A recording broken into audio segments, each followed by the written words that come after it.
తమిళ్, తెలుగు చిత్ర పరిశ్రమకు చెందిన ప్రముఖ నటుడు శ్రీకాంత్‌ను డ్రగ్స్ కేసులో పోలీసులు అరెస్ట్ చేశారు.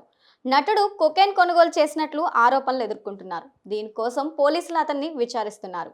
ఆంధ్రప్రదేశ్‌లోని తిరుపతికి చెందిన శ్రీకాంత్ సినిమాల్లో నటించాలనే కోరికతో చిన్నప్పుడే చెన్నై వెళ్ళిపోయారు. శ్రీకాంత్ పేరును కాస్త శ్రీరామ్‌గా మార్చుకొని చిన్న చిన్న పాత్రల్లో నటించడం ప్రారంభించారు. అనంతరం రోజా పూలు అనే చిత్రంతో తెలుగు, తమిళ్లో ఎంట్రీ ఇచ్చారు. ఒకరికి ఒకరు అనే సినిమాతో మంచి పేరు సంపాదించుకొని తెలుగు, తమిళ్, కన్నడ భాషల్లో పలు సినిమాల్లో నటించి మెప్పించారు.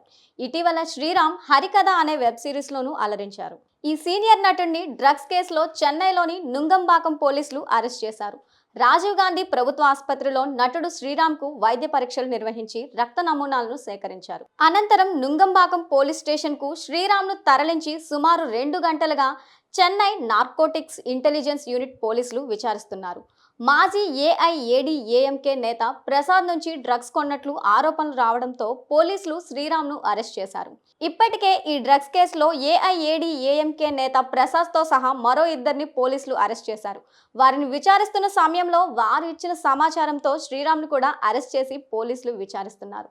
శ్రీరామ్‌ని అరెస్ట్ చేసిన విషయం సినీ ఇండస్ట్రీలో హాట్ టాపిక్‌గా మారింది.